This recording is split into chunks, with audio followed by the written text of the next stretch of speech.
On verra. Alors, D'accord.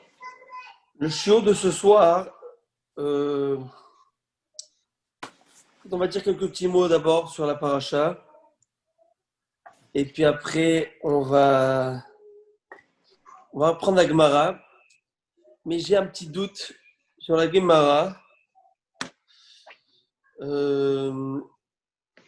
J'avais un doute. Après, j'ai décidé que j'allais le faire quand même. Parce que le morceau au début, ça va, il est, on va dire, plus digeste. Mais après, c'est vraiment du costaud. C'est vraiment Jamais, du costaud. jamais j'aurais cru qu'un jour j'étudierais de la Guémara ou des trucs. Jamais de ma vie. Jamais j'aurais cru un jour. Jamais. Baruch Hashem, Baruch Hashem. Rabbi Aaron, Il faut arriver à 75 ans je suis fier de savoir que je peux contribuer à cela. Et Baruch Hashem. moi, j'ai toujours pensé que je n'étais pas fait pour la Gemara. Bravo, waouh, waouh, waouh, waouh. Et vous J'ai êtes, la vérité, J'ai étudié avec toi et avec Rabbi David. bravo, bravo. C'est un vrai challenge. Moi, je pense que c'est un challenge. Challenge, Parce qu'au début, absolument. moi, je me suis dit, on va sauter là, quelques petites. Vous avez vu que je n'ai rien sauté. J'ai toujours pris, je ne sais pas si vous pouvez voir les vidéos, mais depuis le début, et j'essaye au maximum de vraiment de suivre afin d'arriver, si Dieu le veut, jusqu'à la fin de la Masechet. On pourra faire une clôture complète et un vrai siyum.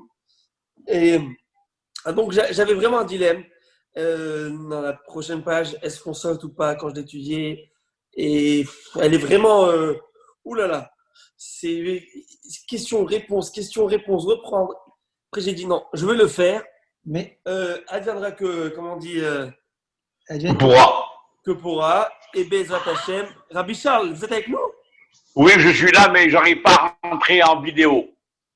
Ah, Rav Malkiel, pour moi qui suis niveau prématernel, parler de Guémara et parler de ça, je suis vraiment alors perdu.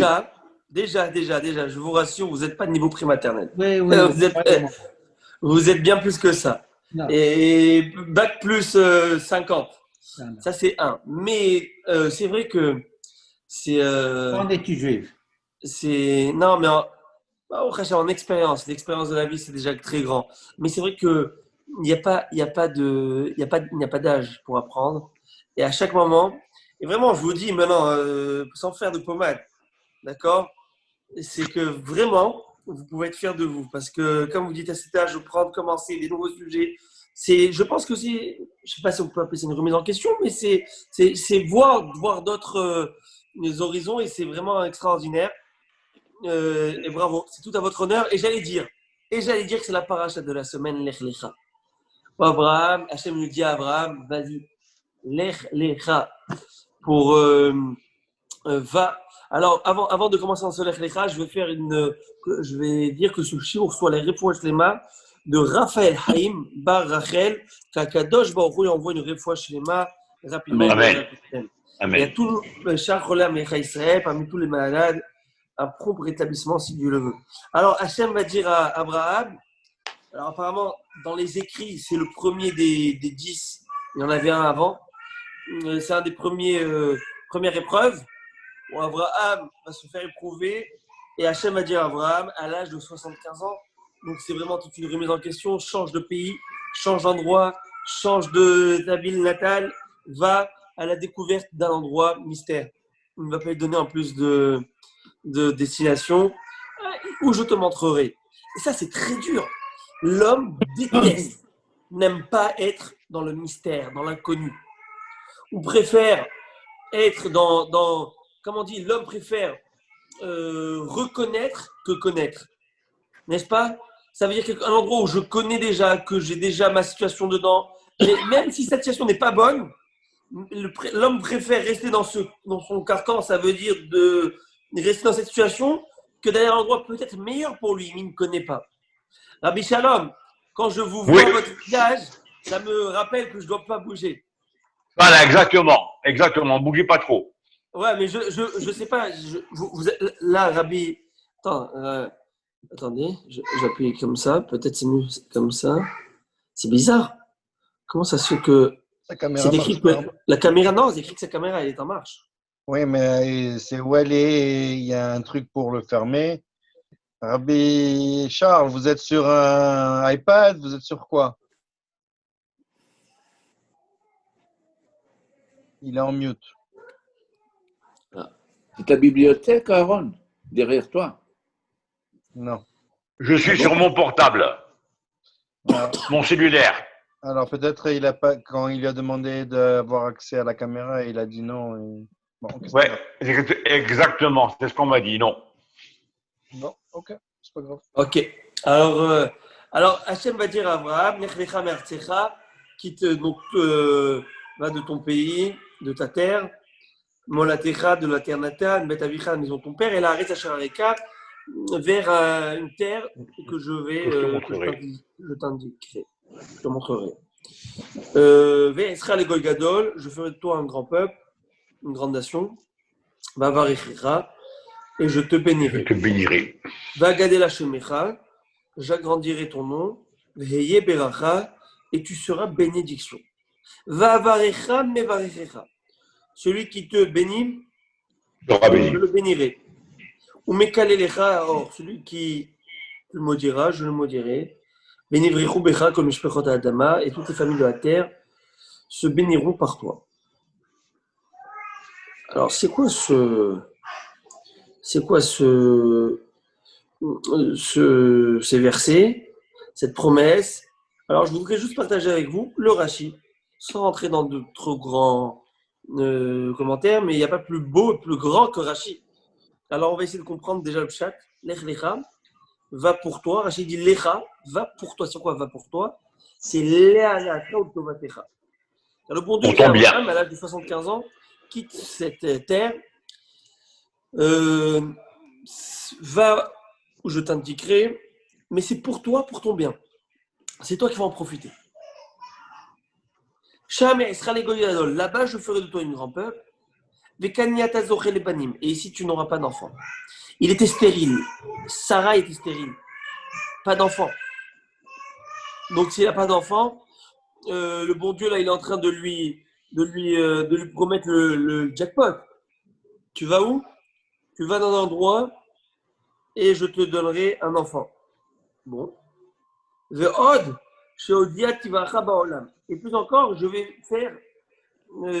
dévoiler, je vais faire reconnaître ta nature au monde, c'est ta réputation. Tu vas devenir populaire. Mais Israël est Goy Gadol. Alors, qu'est-ce que ça veut dire ça? Israël est Goy Gadol, je ferai de toi un grand peuple. Rachid dit, pourquoi Dieu le promet tout ça? Et elle où les preuves? Imaginez-vous, monsieur Harouche, monsieur Znati, Rabbi Shalom, Rabbi Aaron, on vient, on vous dit, le bon Dieu vient et te dit, quitte ici. Là, tu n'as pas les moyens, mais là-bas, tu auras énormément d'argent.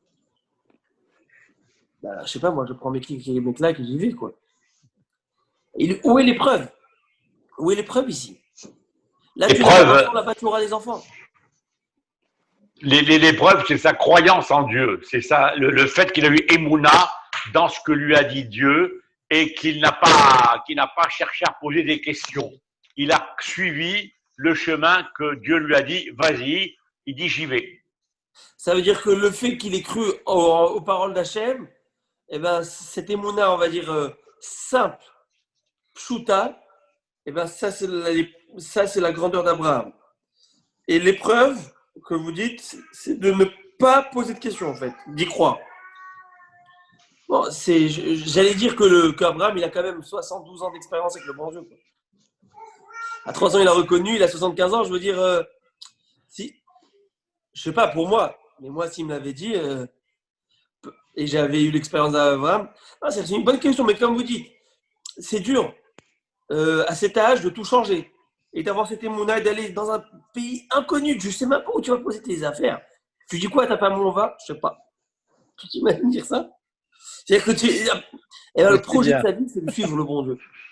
Je sais pas, mais c'est bien.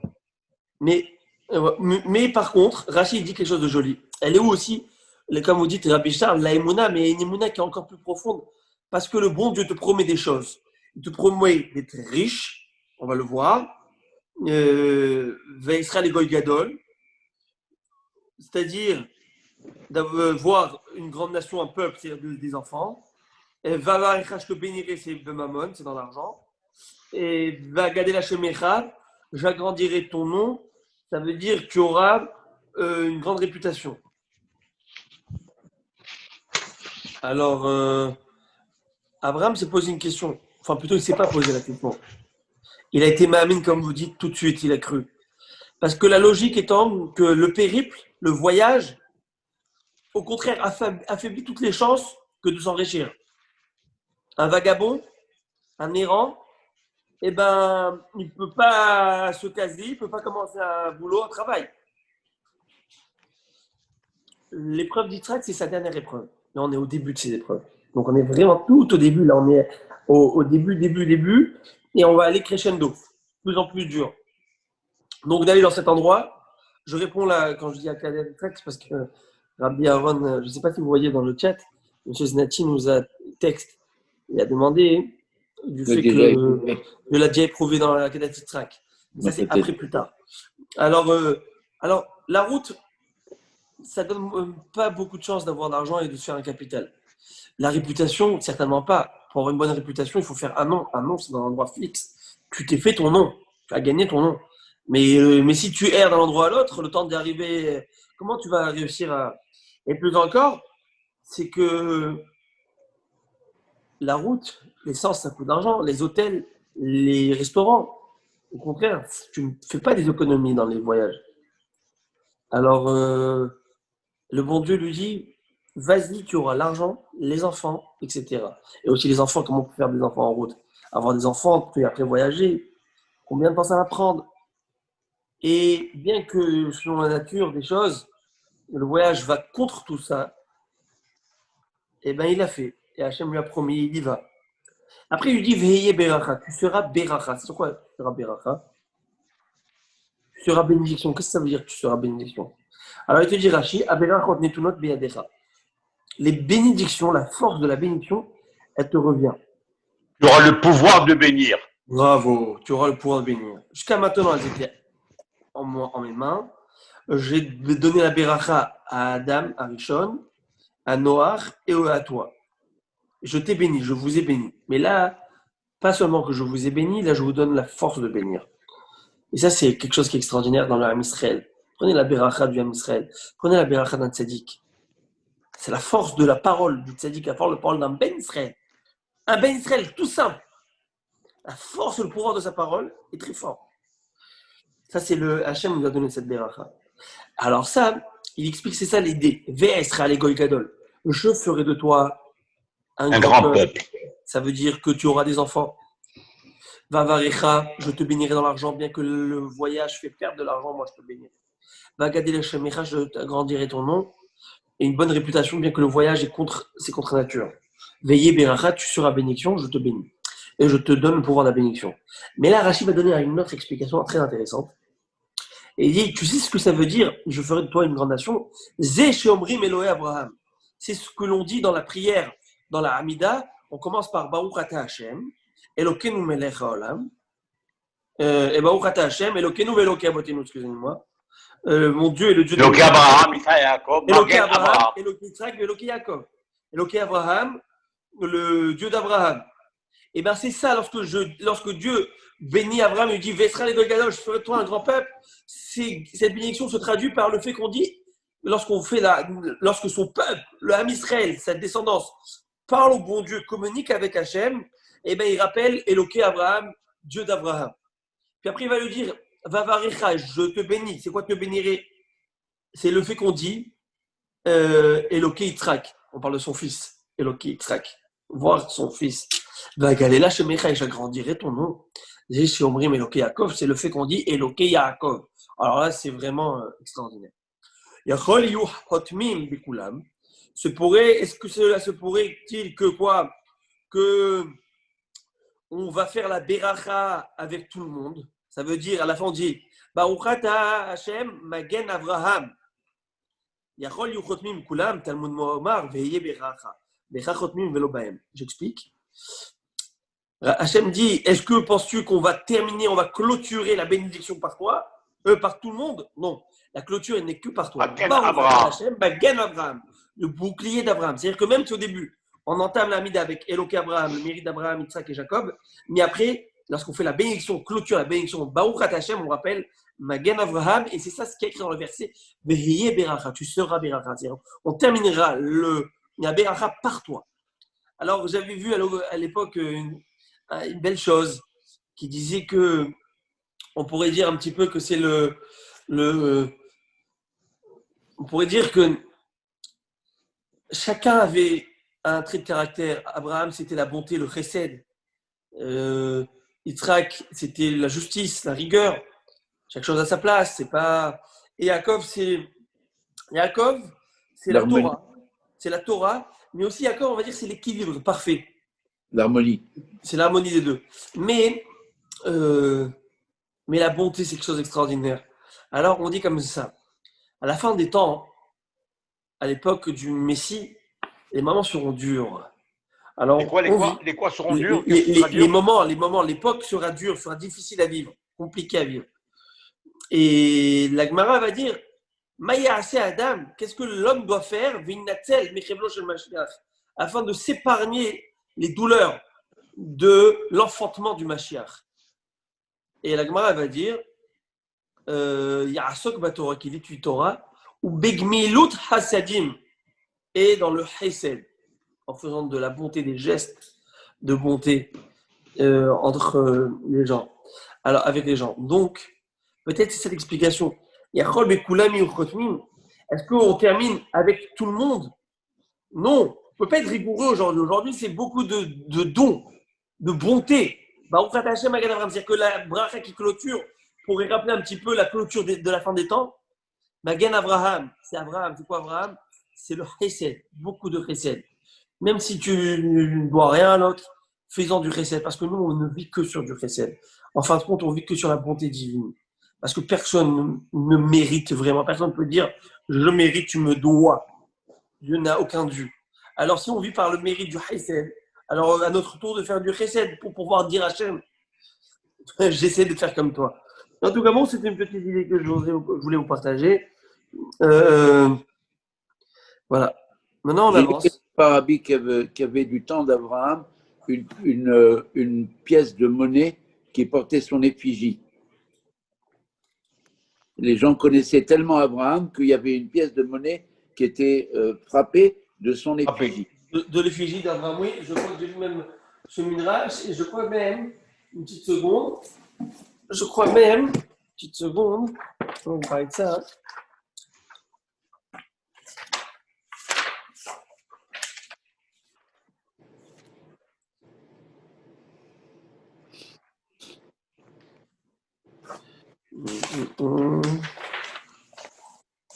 Une petite seconde.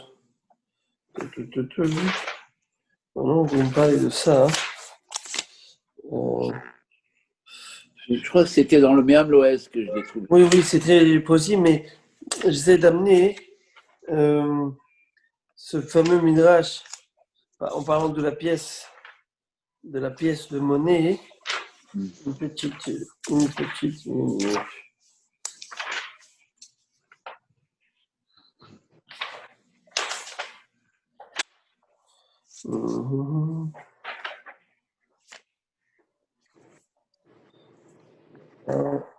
Non. Il y a cette fameuse. Je ne sais pas si le midrash dit ça hein, par rapport aux pièces de monnaie. J'avais vu ce midrash que même David Amelech, il avait une pièce de monnaie avec deux faciès, avec deux piliers le face, avec un on voyait David lorsqu'il était roi et de l'autre côté on voyait David lorsqu'il était berger avec sa harpe et son bâton. Enfin là-bas, il y a plusieurs comme ça, plusieurs pièces. Et je crois que le midrash l'amène aussi avec Abraham. J'avais vu ça hein, par rapport à la Gada, le Pessah. Alors vous dire Yosef, il avait amené ce sujet-là. Il expliquait la grandeur, en fait, de la sortie d'Égypte. D'un côté, on mange du maror et le soir de la Gada, D'un côté, on doit vivre comme des riches, on boit 4 coupes de vin coudées, on mange la matzah coudée, qui a un rapport de noblesse. Il dit c'est quoi ce paradoxe? Alors il disait que on retrouve ça aussi chez David Ameller. Il avait une place de monnaie d'un côté où il était roi et de l'autre côté où il était jeune, tout jeune, berger, simple. Et il explique en fait c'est ça la grandeur de nos. C'est ça, pour savoir, pour pouvoir évoluer dans la vie, il faut savoir d'où on vient. Pour déjà reconnaître les bienfaits d'Hachem. Les bienfaits d'Hachem et jusqu'à où tu es arrivé, et surtout aussi, n'oublie pas d'où tu viens. Ça veut dire savoir un petit peu, avoir cette anava, cette modestie. D'accord? Il y a des gens qui réussissent dans la vie et qu'on dirait qu'ils n'ont jamais été au bled de leur vie. Alors, mais ne vous inquiétez pas, il y en a qui le rappellent très très bien. Vous savez, ça me rappelle l'histoire avec Aman Aracha, ce fameux Aman. Il se prenait pour l'accuse de Jupiter ou je ne sais.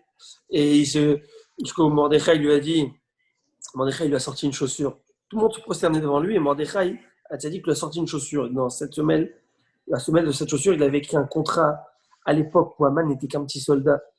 Et il s'était vendu comme esclave à Mordechai. Alors il lui sort la chaussure où il avait signé Aman. Il lui dit, Aman, n'oublie pas d'où tu viens. En deux mots, calme-toi. Et les gens ne supportent pas. Et bon, mais d'un autre côté, il y a aussi cette fameuse opinion où on dit nul n'est prophète dans son pays.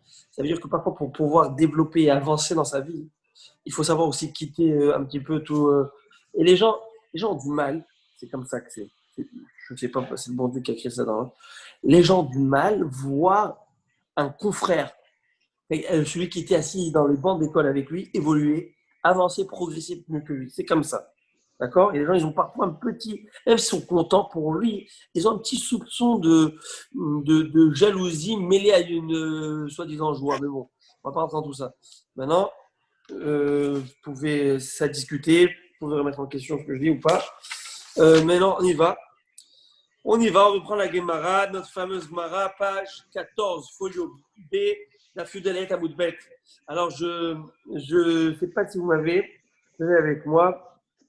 Alors, on va reprendre ce que la Mishnah nous avait enseigné. On est vraiment au milieu de la page, le point. La Mishnah nous avait enseigné, on va revoir, elle avait demandé pour quelle raison le schéma est avant le Ve'aya et le Ve'aya est avant le Vayomer. Vous vous rappelez de cela? C'est-à-dire l'ordre. Schéma Israël Hashem Elokeinu Hashem Echad Ve'aftet Hashem Elokecha. Puis après, premier passage. Second passage, Vaya Mitamoa. Troisième passage, Vayomer, etc. Et la Gemara, elle avait dit, plutôt la Mishnah, elle avait dit, je prends Daf Yud Gimel, c'est la première Mishnah du chapitre. Amar Rabbi Shua ben Kocha, Rabbi Shua ben Kocha nous enseigne. Lama Kadma Parasha Shema Levaya. Pourquoi les Chachamim ont devancé la paracha de Shema à la paracha de Vayim Shamoa pour nous dire quoi? Pour nous dire que d'abord, tu dois accepter sur toi la souveraineté divine. Parce que Shema Hashem Echad, c'est Malchut Shamaim, bravo. Ol Malchut Shamaim, le joug divin. Après que tu as accepté qui est le roi, donc tu peux accepter ces mitzvot. Vayem Shamoa Tishmo et Mitzvotai, ce sont les mitzvot. Ça s'appelle Ol HaMitzvot, le joug des mitzvot. Et puis en parlant de ça, la troisième chose, c'est quoi? C'est Vayomer.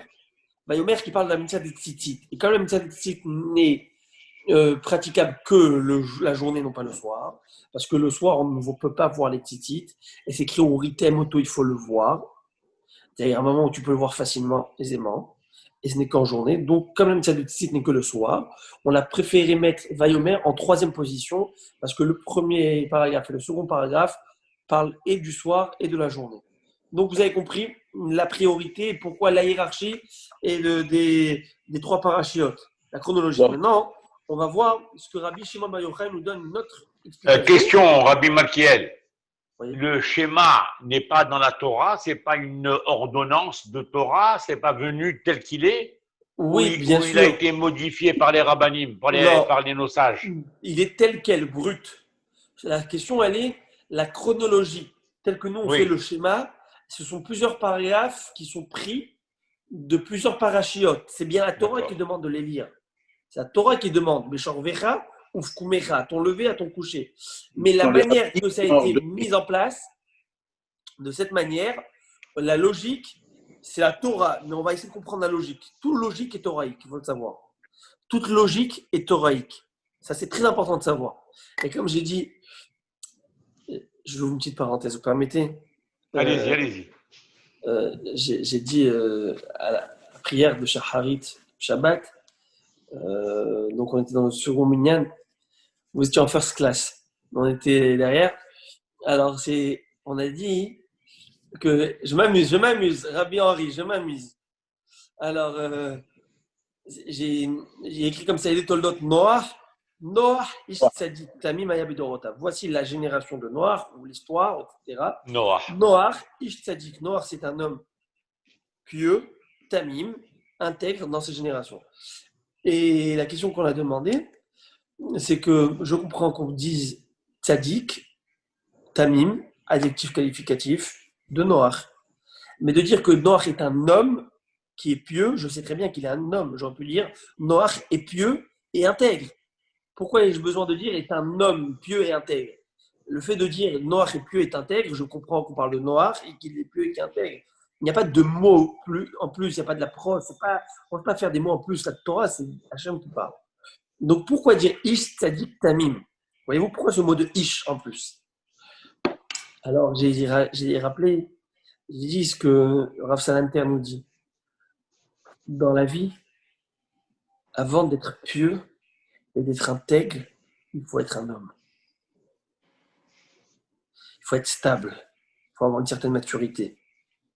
Il faut avoir une stabilité. Il ne faut pas avoir de l'excitation, des excès de zèle dans n'importe quoi.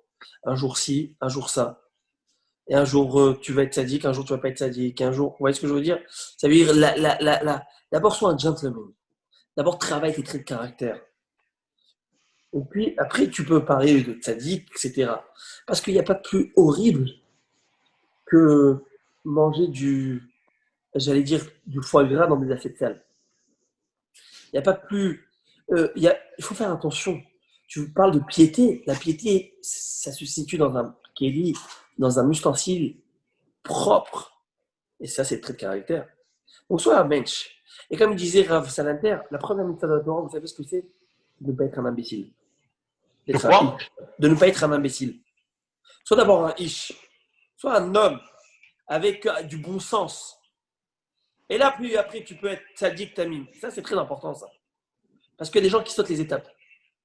C'est pour ça que, tandis que celui qui était ish d'abord, lorsqu'il deviendra tzaddik, et lorsqu'il deviendra tamim, ça va être bien plus périn, bien plus constant que quelqu'un qui n'a pas malheureusement cette notion de ish. Première explication. Seconde explication qu'on a donnée, puisque tant qu'on y est, c'est qu'on pourrait dire que la notion de tzaddik, la piété et l'intégrité, c'est peut-être lorsqu'une personne a encore la possibilité d'agir de manière malsaine, avec des gestes, des comportements qui ne sont pas bien, parce qu'elle a la possibilité, parce qu'elle est encore un homme. Une personne qui est en train d'agoniser, là, il dit « je vais faire tes chouvas ». Alors, est-ce que ça tes chouvas est acceptable ou pas? Ça, c'est la question. C'est une personne qui est ish, qui a toujours la possibilité de faire des avérotes, et là, il se retient. Alors là, on peut le considérer cette dictature. Une personne qui ne peut plus rien faire, ne peut plus manger, et il ne mange pas à cacher parce qu'il ne veut pas manger à cacher, c'est qu'il ne peut plus manger, le gars. Ou parce que, alors là, il fait des chouvas, est-ce que ça marche? Le roi David dit, avant de dire ce que le roi David dit, je vous amener une petite parabole que nous donne Rav Blazer. Il dit, imaginez-vous deux soldats à 18 ans, ils devaient se faire enrôler à l'armée et ils ont déserté. Très grave. En Russie, là-bas, c'était très grave. Et qu'est-ce qui se passe? Ils ont mis leur tête à prix. Ils sont recherchés dans tout le royaume, dans tout l'empire là-bas. Et ils sont des fugitifs pendant des années. 2-3 ans plus tard, un des deux va dire, j'en ai marre d'être en cavale. Je me rends. Il va au commissariat, il se rend. Le commissaire le voit, il voit sa photo, il voit sa tête. Il dit, monsieur, tu dois avoir une très grande sanction. c'est très bien ce que tu as fait. Déserteur, c'est vraiment. Mais comme tu es venu, ton bon gré, tu t'es rendu, donc je t'enlève tout, je déchire ce décret contre toi. Son ami, il est revenu à l'âge de 61 ans. Il dit, commissaire, je me rends. Et là, le commissaire, oh, ce qu'il lui a pas fait. Bref, le goulag, ce que vous voulez pas. Il lui dit, mais je comprends pas. Moi, mon ami s'est rendu, vous avez, parce que tu t'es rendu, j'accepte. Et maintenant, moi, je me rends. Il dit, monsieur, quand il s'est rendu, il avait 20, 21 ans, il avait encore de quoi servir sa patrie. Et toi, maintenant, qu'est-ce que je fasse avec toi? Tu comprends? Alors, David Ameller, il dit, Hachem, même si la logique, c'est ça, mais s'il te plaît, comme dit dans le verset de Télim, ne m'abandonne pas au moment de ma vieillesse, au moment où mes forces me lâchent. Ne me laisse pas. C'est-à-dire que même si je fais tes choix maintenant, où on pourrait croire, où on pourrait dire que c'est à cause de tu ne peux plus faire, tu n'as plus les capacités, tu n'as plus la fougue de la jeunesse, tu n'as plus l'envie de. Accepte quand même. Et la gentillesse, la volonté d'Hachem, c'est qu'il accepte tes choix. Elle n'est pas pareille. Elle n'est pas pareille qu'un jeune qui le fera, mais elle est aussi acceptable. Et ça, c'est la grandeur extraordinaire d'Akadosh Baruch Hu. Oh, combien il est bon. Alors voilà. Alors maintenant, je reviens à mon sujet. À ce que je vous disais, Rabbi Charles, c'est que le schéma est écrit dans la parashat Vaïtchanan, premier paragraphe, ok? Puis après, le Ve'ayim Shamoel est écrit une parashat Eikev, parashat du Tzaprik. Donc, c'est l'ordre chronologique des parachutes, sauf que le Vayomer Hashem, il est dans parashat Shlach Lecha, dans le livre de Bamidbar. Il est avant ces deux parachutes. C'est lui, le Vayomer, qu'on aurait dû lire en premier. Mais on ne lit pas en premier, on le lit en troisième position. Pourquoi troisième position? Pourquoi le Vayomer en deuxième et le schéma en première? La Mishnah l'a expliqué. Parce que d'abord, on accepte la souveraineté divine, puis après les mitzvot, les ordonnances, et puis après la mitzvah du titit. Mais comme le titit, elle n'est praticable qu'en journée, donc on préfère la relier en troisième position. Est-ce que c'est clair? Ok. Maintenant, Rabbi Shimon Bar Yochai nous enseigne quelque chose d'intéressant. Tu peux répéter le passage du schéma. Le premier, c'est dans Vaïtchanan. Le deuxième, c'est dans le livre de Devarim. Ve'aya dans Eikev. Tout à fait. Et Vayomer dans Shelach Lecha. Le maftir du Shelach Lecha, ouais. Maftir, d'accord. Tout à fait. Alors, Rabbi Shimon Bar Yochai donne une autre approche. Elle vient juste étoffer. Au début, la Gemara pensait qu'il n'était pas d'accord, mais après, la Gemara avait expliqué qu'il vient juste étoffer ses paroles de Rabbi Yoshua ben Kocha. Tania Rabbi Shimon ben Yochai Omer. Rabbi Shimon ben Yochai nous enseigne. Bedin ou Shealdin Shema Levayam Shamoa. Il est logique que le paragraphe du schéma précède celui de Vayam Shamoa. Pourquoi? Chez Zélilmod, Vézel Lamed. Parce que ce paragraphe qui nous ordonne d'étudier la Torah, alors c'est très intéressant. Ve'afteya et Hashem Elokecha, tu aimeras Hashem de ton cœur. Ve'shinantam levanecha ve'dibarta bam. Tu parleras de l'étude de la Torah. On parle de soi-même. C'est une obligation d'étudier soi-même. Tandis que dans le second paragraphe, on dit vous enseignez à vos enfants la Torah. Donc d'abord, qu'est-ce qui est le plus logique? Apprends-toi pour pouvoir enseigner. Donc premier paragraphe, tu apprends toi, puis après le second paragraphe, tu enseignes. C'est la logique. Puis après, il continue, Vayam Shamoa les Vayomer, et c'est aussi logique que quoi? Que le paragraphe de Vayam Shamoa va venir avant celui de Vayomer. Pourquoi? Chez Zélé Lamed, Vézélé Asot. Alors, très intéressant, parce que dans le Vayomer, on enseigne à nos enfants, à nos élèves, comment pratiquer, et dans le Vayomer, on parle de la pratique, la tzitzit, etc., sur les mitzvot pratiques. Donc, on apprend, on enseigne et on pratique. La Gemara, elle va dire surtout qu'il n'y a aucune mention de l'étude de la Torah. Il y a quoi? Il n'y a aucune mention de l'étude de la Torah dans le Vayomer. Et la Gemara va avancer en disant Atu Shema Lilmod Itbe Lelamed Vil'asot Letbe Ve'aktiv ve'shinantam, ukshartam, uchtaftam, ve'tuva yem shemoa lelamed udit be, ve'la'asot led be, ve'aktiv ukshartem, uchtaftam. La Gemara va dire, quand la Gemara, je vais vous lire, le traduire littéralement ce que la Gemara avait dit au départ. La Gemara avait dit que dans le schéma, il y a l'étude personnelle. Dans le Vaya, il n'y a que l'enseignement. Et dans le Vayomer, il n'y a que la pratique. Et la Gemara, elle s'interroge sur la manière de dire que ça nous fait croire que dans le schéma, il n'y a que l'enseignement, il n'y a que l'étude. Mais pas du tout. Il y a aussi Veshinantam Levanecha, tu enseigneras à tes enfants. Il y a aussi Ukshartam Leot Aladecha, tu le mettras comme sur tes biceps les tefilin. Donc c'est la pratique, ça. Uktaftam Amuzot Betecha, tu mettras les mezuzahs, c'est de la pratique. Donc comment tu te permets de dire qu'il n'y a pas de la pratique? Et plus encore aussi dans le schéma, dans le Vayem Shamoa, il y a aussi la mise des tefilin. Ukshartam Otam Leot Aladechem, donc il y a aussi de la pratique. Elle m'a dit non, c'est ainsi que je voulais m'exprimer. C'est-à-dire que dans le schéma, Vayem Shamoa, très intéressant, dans le schéma, et je vais récapituler, tu as l'enseignement, tu as l'étude personnelle et l'enseignement et la pratique. Dans le Vaya, tu as l'enseignement personnel et tu as l'enseignement à tes enfants et la pratique. Et dans le Vayomer, tu n'as que la pratique.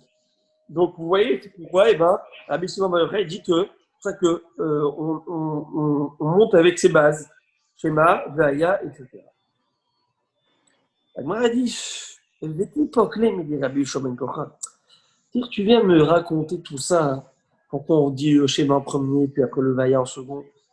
Est-ce que ça ne t'a pas suffi ce que nous a dit Rabbi Shimon ben Kocha? Qu'est-ce qu'il nous a dit? Simplement une logique. D'abord, tu acceptes la souveraineté divine, puis après, tu acceptes ces mitzvot, ces amendements. C'est logique. Pourquoi tu as besoin d'aller chercher midi à 14h? Là, il y a l'enseignement, il y a l'étude. Il dit non. Ça, certainement que c'est vrai. Moi, j'ai simplement voulu étoffer et dire et rajouter quelque chose de plus. D'une part, ce qu'a dit Rabbi Shimon ben Kocha, c'est vrai. Et de plus, je rajoute, je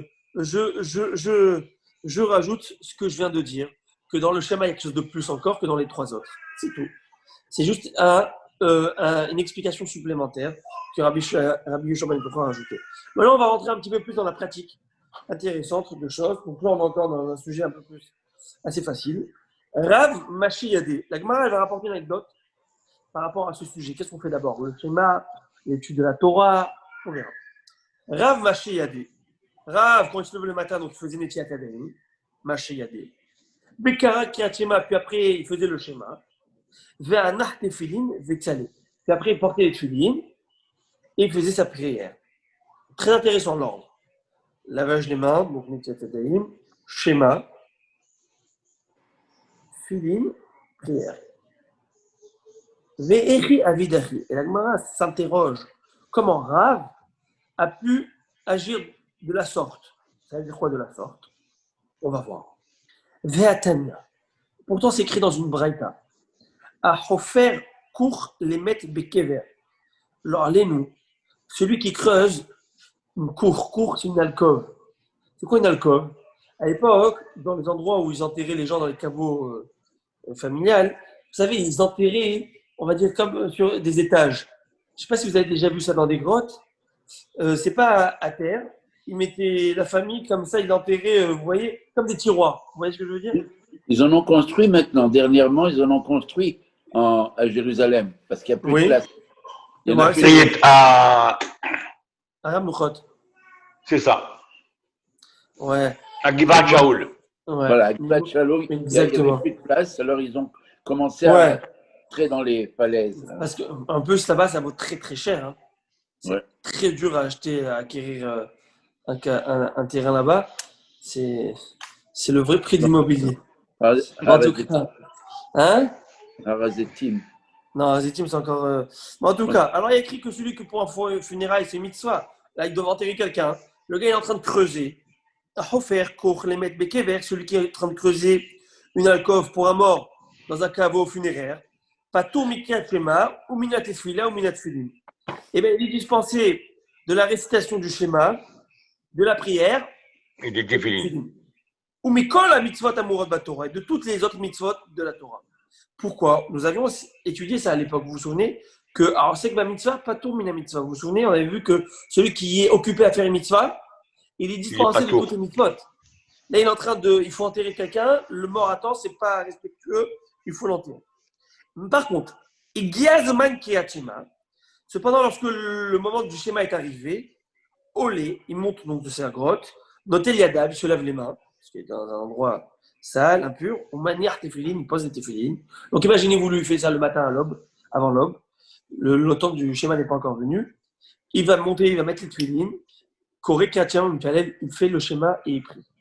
Regardez bien, qu'est-ce qu'on vient de dire. Cette béraïta est très intéressante.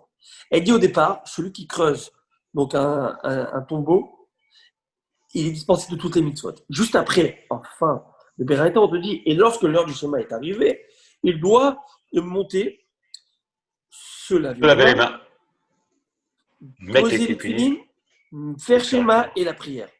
Souvenez-vous déjà qu'on a un problème. Premier problème, déjà avant tout, c'est que la braïta elle-même, elle est problématique, elle est paradoxale. Au début, tu me dis qu'il est dispensé de toutes les mitzvot, et tu me dis, mais lorsque le temps est arrivé, tu me dis, il monte, il fait les trucs, il commence à faire tefilin, tefila, etc. Mais alors, il n'est pas dispensé, où est-ce qu'il est dispensé? Ça ne marche pas. Tu me dis au départ, quelqu'un qui est en train de creuser un tombeau, il est dispensé de toutes les mitzvot. Après, tu me dis, mais lorsque le temps arrive, il doit faire schéma, etc. etc. Et moi, elle dit, non, elle va expliquer. Au début, lorsqu'on te dit, à la fin de la Mishnah, de la Braïta, lorsqu'on te dit que tu dois faire le schéma, etc., on parle lorsque vous êtes deux à travailler en bas. Lorsque vous êtes deux. Alors, et qu'il y en a un qui creuse, qu'il n'y en a pas besoin de deuxième, même si l'autre, il aide, ok, mais il n'est pas indispensable. Alors, toi, deuxième, tu montes et tu fais ta prière et tu fais ce que tu as à faire. À moins que tu sois indispensable. Si tu es indispensable et qu'on n'a pas le temps et qu'on doit creuser à deux, là, tu es dispensé. Ça, il faut le savoir. Mais lorsqu'il y a écrit au début que tu es dispensé complètement, c'est lorsque tu es seul. Tu es complètement dispensé. En tout cas, quoi qu'il est, dans le cas où tu es à deux, et donc le deuxième doit monter parce qu'il n'est pas dispensé, qu'est-ce qu'il y a écrit? La Braïta dit explicitement, je vous lis, il se lave les mains, il porte les tefilines, il fait schéma, et après, il fait la prière. C'est un grand problème avec ce que Rav a fait. Qu'est-ce que Rav il a fait? C'est écrit juste avant que Rav se lavait les mains, faisait le schéma, posait les tefilines, et après il faisait la prière. Ça ne marche pas. Donc, qu'est-ce qu'on a vu? On se lave les mains, on met les tefilines, comme on fait. On fait le schéma, après la Hamida. Tandis que Rav, qu'est-ce qu'on a vu ce qu'il a fait? Non, il a fait autre chose. Il s'est lavé les mains, il a fait le schéma, puis après il a mis les tefilines, après la Hamida. Ça ne marche pas. Peut-être qu'il pensait qu'il allait dépasser l'heure du schéma. Très joli. Très joli. Alors, avant ça, la Gemara, elle va essayer de défendre la vie de Rav. Regardez, c'est intéressant comment elle va défendre. Très intéressant.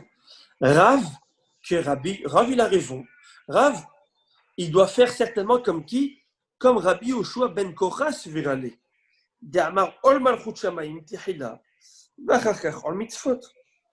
Qu'est-ce que nous a dit Rabbi Yoshua ben Levi dans la Mishnah? Il nous a dit, vous vous souvenez pourquoi on fait d'abord le schéma, puis après Vayem Shamoa? Parce que d'abord on accepte sur soi la souveraineté divine, puis après, le joug des mitzvot, n'est-ce pas? Alors peut-être que Rav fait comme lui. Qu'est-ce qu'il fait? Il fait d'abord le schéma, la souveraineté divine, et après il fait les mitzvot, de mettre les tefilines.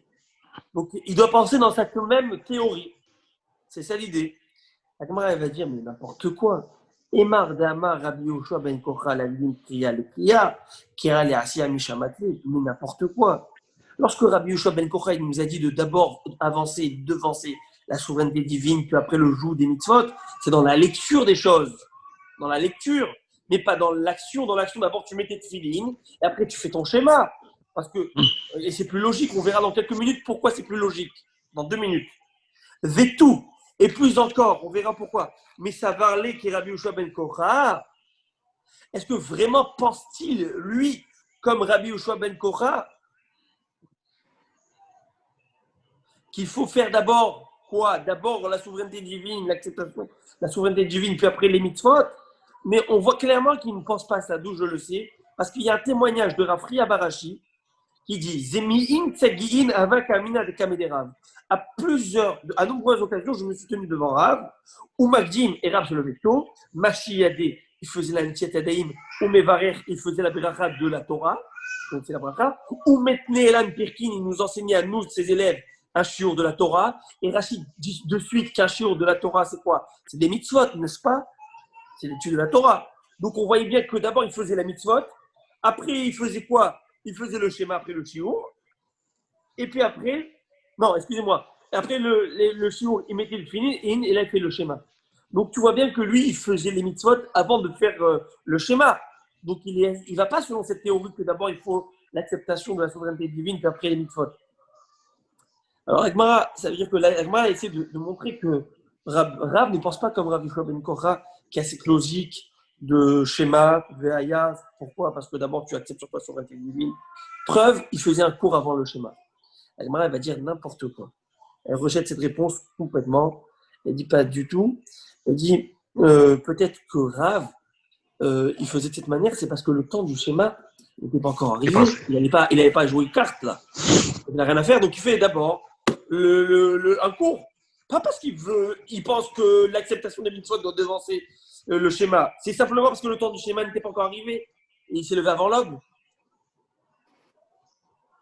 Alors, si c'est comme ça, je me demande quel est donc ce témoignage de Rav Chia Barashi qui nous dit, tu sais, Rav faisait d'abord l'étude de la Torah, puis après, il vient nous dire quoi?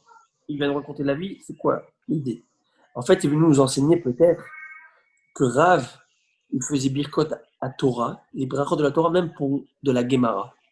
On avait plusieurs avis, souvenez-vous, on avait étudié ensemble, sur quoi on fait birkot à Torah. Est-ce qu'on fait juste sur la Bible, le canon biblique, ou même sur l'exégèse, c'est-à-dire la Mishnah, la Gemara? On avait des avis qui pensent que non, pas sur l'exégèse, pas sur la Mishnah. Rav, lui qui donnait un jour de Gemara, et ben il faisait dessus birkot à Torah pour nous prouver qu'il faut faire birkot à Torah dessus. Et c'est ça que ce témoignage est venu. Dans tous les cas, la Gemara elle est venue à un problème, c'est que Rav, tu as dit, Rav, qu'est-ce qu'il faisait? Il se lavait les mains, il faisait schéma, puis après il mettait les tefilines. C'est contraire à la Mishnah qu'on a vu clairement, que le gars se levait, montait à l'heure du schéma, montait de sa grotte, mettait les tefilines, tu faisais schéma. Donc toi, Rav, tu vas contre une. Et la Gemara va dire, mais non, c'est différent. Vous savez pourquoi Rav, à certaines occasions, il avait fait le schéma d'abord et après il a mis les tefilines. C'est vrai qu'il faut mettre d'abord les tefilines. On va le voir dans quelques secondes. Vraiment, la prochaine phrase, on va voir pourquoi il faut mettre d'abord les tefilines et après le schéma. Mais on parle dans un cas de figure où il avait envoyé son majordome chercher ses tefilines à la maison. Et le temps que le majordome est venu, le schéma allait passer. L'heure du schéma allait passer. Alors, il n'avait pas le choix que de faire d'abord le schéma, puis après mettre les tefilines. Et puis après mettre les tefilines. Et là, tout de suite, Agmara, elle va dire une halakha. Et c'est une halakha qui est tranchée dans la halakha. Hein. C'est intéressant. Amar Oula. Oula nous enseigne. Kol akore keat shema belo tefilin. Toute personne qui récite le schéma sans porter les tefilin. Le gars, il fait le schéma sans les tefilin. Ki ilou me'id et dout sheker batm. C'est comme si qu'il prononçait un faux témoignage sur lui-même. Pourquoi? Le gars, il dit tu porteras les tefilines sur ta main, entre tes yeux. Tu dis que tu dois faire les tefilines et tu ne le fais pas. Alors, on va voir que, halachiquement parlant, parfois il y a des nuances dans le cas où l'heure du schéma va passer, ça arrive, et qu'on n'a pas les tefilines. Alors, bien qu'encore une fois, je dis, Shabbat, tu dois toujours avoir les tefilines sur toi. Tu dois toujours avoir les tefilines sur toi, c'est vrai. Mais, dans le cas, pourquoi tu dois toujours avoir les tefilines sur toi? Parce que ce que Oula nous dit, c'est très vrai. Tu profères des choses, eh ben, tu dis des choses, applique-les. Tu ne peux pas témoigner à tort. Tu es en train de dire, il faut mettre des tefilines, 2 fois tu le dis et tu ne le mets pas. Donc, Shabbat matin avant la prière, on le fait. Bravo, c'est très beau. Mais Shabbat, c'est parce que la Torah nous dit de ne pas les mettre, le Shabbat. Et on a un signe qui est le talit, c'est tout. C'est pas le talit, le signe. Non, c'est pas le talit. C'est le Shabbat et la Mila. Shabbat, ouais. Alors, je sais quoi cette notion de signe, je vais rappeler à monsieur Minciotti, monsieur Zanti, c'est qu'en fait, on porte 2 signes, c'est les 2 témoins entre la relation entre nous et Hachem. La mise de Tefilin, n'est-ce pas? Et le Brit Mila. Qui est au Kshartam les hôtes, c'est un signe entre nous et Hachem, cette alliance. Et à la Brit Mila. Et ces 2-là sont les 2 témoins, on va dire, comme il faut 2 témoins, c'est ce qui donne l'identité. L'autre qui l'authenticité. L'authenticité. Voilà, qui authentifie notre relation avec Hachem. C'est 2 témoins. Maintenant, le Shabbat, on a un témoin supplémentaire qui s'appelle Shameru Ben Israël et Shabbat. Shabbat Barotam, Beritolam, Ben Niou Ben Israël, Ot I. Ot I, c'est un signe. Comme Kshatam les Ot, c'est un signe le Shabbat, l'alliance entre nous et Hachem. Donc, Shabbat, on a la Brit Mila et on a le Shabbat. Itzenaf, on n'a pas besoin de répondre les fêtes. C'est pour cette raison que dans les fêtes, on ne met pas les tefillin. En tout cas. Maintenant, donc, on peut réciter le schéma avant bien sûr, exactement. Donc, on récite le schéma parce que le bon Dieu nous dit de ne pas le faire. Maintenant, Amar Rabbi Hiya bar Abba, Amar Rabbi Yohanan. Je vais rajouter les propos de Rabbi Hiya bar Abba avec une nuance, encore une nuance sympathique. Il dit, vous savez que celui qui porte les tefillin et qui fait le schéma sans porter les tefillin, eh ben, c'est comme si qu'il offrait un sacrifice, qui est l'écrive Allah, donc un holocauste, Belo Minha, sans la Minha, Vezevach Belo Nezachim, ou un sacrifice sans la libation de vin. C'est quoi l'idée? Dès qu'on a amené ce qu'on appelle l'offrande quotidien, le tamid, on offrait une oblation avec végétal, n'est-ce pas? Ça s'appelle une Minha, automatique. C'est automatique, ça va avec, de pair. On commence par le korban, puis après on offre la Minha. Ou il y a d'autres korban, on faisait ce qu'on appelle aussi dans le korban, on faisait ce qu'on appelle la libation de vin tous les jours. Ça s'accompagne avec du vin qu'on faisait cette libation sur le misbéach. Alors il te dit celui qui fait le schéma sans sans mettre de tefillin, c'est comme s'il fait un korban sans terminer la mitzvah de la mincha de l'oblation. Il fait le schéma sans terminer sa mitzvah qui est la perfection de cette mitzvah du schéma, c'est de mettre les tefillin. Parce que tu dis il faut mettre les tefillin, tu ne mets pas, donc il manque quelque chose. Donc vous avez vu quand même la nuance, c'est une différence. Un, il dit c'est un témoignage à tort, à faux, tu mens. Tu dis il faut mettre les tefillin, tu ne les mets pas. Et l'autre, il dit tu ne termines pas ta mitzvah. Tu ne la fais pas bien, ta mitzvah, parce que tu dis il faut mettre les tefillin dans ton schéma, tu ne mets pas, c'est-à-dire que tu ne complètes pas ta mitzvah. Tu ne complètes pas la mitzvah. Je peux vous montrer, c'est intéressant de voir l'oblation qu'il y a, je crois qu'il y a ici. Attendez, je ne suis pas sûr. Ouais, voilà. Je vais vous montrer, je vais vous montrer une petite seconde. Par le faire à la zoom comme ça. Vous voyez ici? Est-ce que vous voyez à l'endroit? Oui. Non, c'est à l'envers. Ah, c'est à l'envers? Ah non, pardon, c'est bon. Ok. Oui, c'est bon. Alors voilà, vous voyez les oblations ménachot. Alors ici, il te donne le type de farine. Bon, c'est pas T55 ou T65. Le type de farine, c'est blé ou orge, etc. Alors il te dit avec quoi ça va. Chaque chose, et il te donne ici, regardez, très intéressant, les mesures. Chaque sacrifice, un taureau, ça venait avec 3 issaron, de l'huile et la libation de vin. Voyez-vous? Et donc chaque corban, ça venait avec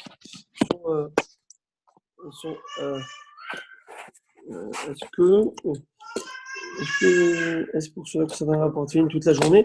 Alors non, les tefillin toute la journée. Alors véritablement, c'est parce que c'est une mitzvah de porter les tefillin toute la journée. Si on aurait pu, on aurait dû les porter toute la journée, c'est ce qu'ils faisaient à l'époque. Mais aujourd'hui, on ne sait pas se garder déjà propre notre corps et l'esprit aussi. On peut avoir de mauvaises pensées, de mauvaises visions. Les gens travaillent, on peut profaner un peu la sainteté. Donc on fait la mitzvah ponctuelle, minimum, une fois. Et il y en a qui étudient, ceux que je connais des rabbins qui font toute la journée et ils n'enlèvent que pour aller aux toilettes. Donc au contraire, chaque seconde, c'est une mitzvah. Que les porter à l'époque, c'était comme ça. Hein. Vraiment, à l'époque, c'était comme ça. C'est pour ça qu'on raconte cette fameuse histoire de lorsque les Romains interdisaient de mettre les téphilines. Alors il y avait Elisha, ce tzaddik qui portait les téphilines, et les Romains ont couru derrière lui, il les a enlevés, il les a cachés. On lui a dit qu'est-ce que tu portes? Il a dit une colombe en or, et c'est devenu une colombe en or. Pourquoi? Parce que dans la rue, ils portaient ça. C'était comme ça, c'était leur habitude. Maintenant, j'allais oser. Ok, j'allais oser. Vous me permettez d'oser? Ose. Alors, j'ose. C'est que je pense. Alors, ça, c'est la halakha. Hein. La halakha dit qu'il faut vraiment porter de filin lorsqu'on fait le schéma. Maintenant, dans le cas où on ne peut pas, on ne les a pas, ou on a mal au ventre, on attend un moment, l'heure du schéma va passer, alors on les mettra plus tard. Maintenant, J'allais dire que c'est intéressant. Ça, c'est vraiment la Torah. Le point de la Torah, c'est qu'on ne peut pas dissocier l'application de la théorie. Parce que la Torah, c'est une science extraordinaire, très profonde. Même les goïms venaient s'instruire de la Torah, étudier, comprendre. Parce qu'il n'y a pas de limite. Mais et le problème qu'ils avaient, et c'est ça la grande différence entre la philosophie grecque et la philosophie juive, entre les Hashmonaïm et les Yévanim, c'est que tu veux être juif, sois juif chez toi, pas dehors. Chez toi, ça veut dire dans ta tête, tes idées, garde-les pour toi, mais dans la pratique, tu es un homme comme tous. Tu jouis du corps. Et c'est comme ça que c'est la culture du corps, etc. etc. Ça veut dire que, j'ai raconté cette histoire, on connaît Aristote, on l'a attrapé une fois avec des courtisanes, il a dit à ce moment-là, je ne suis plus Aristote. Alors que c'était un génie, il était immense. C'est-à-dire qu'il y a cette dissociation entre la pratique et la théorie. Et là, c'est ce qu'il nous dit, ou là, la Torah il nous explique, ça va de pair, tu t'attaches avec cet esprit. Tu t'absorbes de cet esprit.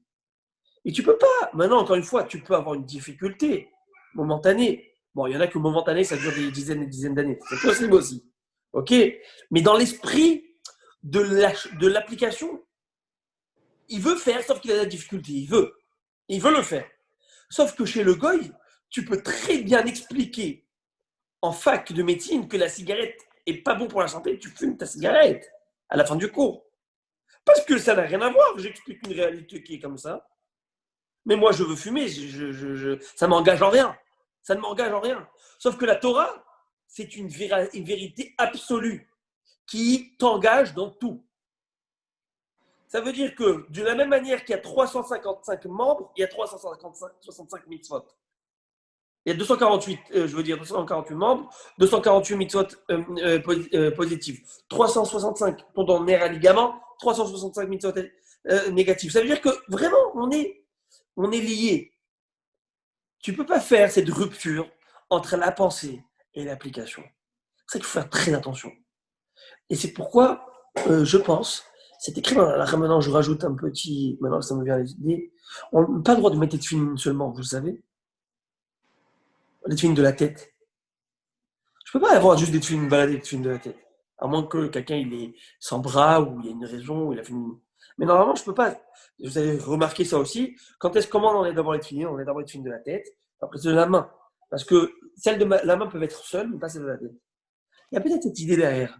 Que quoi? C'est-à-dire que la pratique, même si tu ne comprends pas les choses, tu peux toujours pratiquer dans ta vie. Pratique toujours. Mais tu ne peux pas te permettre de dire parce que j'ai la pensée, parce que j'ai l'esprit, parce que j'ai les idées fondamentaux. Il y a des gens qui ont de très belles phrases, des grands philosophes juifs, des pensées juives. Mais les gars, ils font rien. Les gars, ils peuvent s'asseoir. Et c'est ça toute la notion de la scala, l'émancipation. Pourquoi tout le système orthodoxe est contre l'émancipation? Parce qu'ils ont fait cette rupture. Les gens s'asseyaient, étudiaient de la Gemara sans kippa. Pour eux, c'est super intelligent. Comme les Coréens, ils étudient le Talmud. Mais comme un gars, ils étudient le Talmud. Mais nous, là, qu'est-ce que j'ai dit l'autre fois? Lorsque nous, on étudie la parole sacrée d'Hachem parce qu'on veut s'imprégner de cette parole, pour pratiquer cette parole, pour faire cette parole. Ce n'est pas comme de la géométrie ou de l'algèbre. On fait une bérara sur ça. Souvenez-vous qu'on avait parlé de ça. Baruch ata Hashem, Elokeinu melech haolam, asher kideshanu b'mitzvotav. Tu m'as sanctifié. Vetivanu ad divrei Torah. Tu m'as donné cette mitzvah de Torah. Ve'arevna Hashem, Hashem, rends-moi délicieuse ta Torah. Tu as déjà vu quelqu'un qui dit rends-moi tes maths délicieux? Oui, parce que le Torah, c'est quelque chose, c'est la parole divine. C'est une réalité. C'est pas seulement une vérité, c'est une réalité. Tandis que là-bas, hein? J'ai lu dans le Me'am Loès d'une fois que celui qui étudie la Torah par intérêt n'a rien accompli. Par intérêt. La Gemara dit, intellectuel, je veux dire. La Gemara dit, vaut mieux qu'il commence avec intérêt parce qu'il viendra un jour sans intérêt. Quand il va le bonheur de la Torah. Je veux dire qu'un intérêt intellectuel, je veux dire. Voilà, alors un intérêt, encore une fois, qui commence même avec intérêt. Et on verra qui a eu ce problème plus tard chez Elisha ben Avouya, le rav de Rabbi Meir. Cette notion de prendre Et j'allais dire que c'est d'étudier de cette manière la Torah, en fait, c'est prendre un corps sans âme. Le corps, il a des yeux, mais il ne voit pas. Le corps, il a des dents, mais elle ne mâche pas. Mais elle ne peut pas parler. Pourquoi?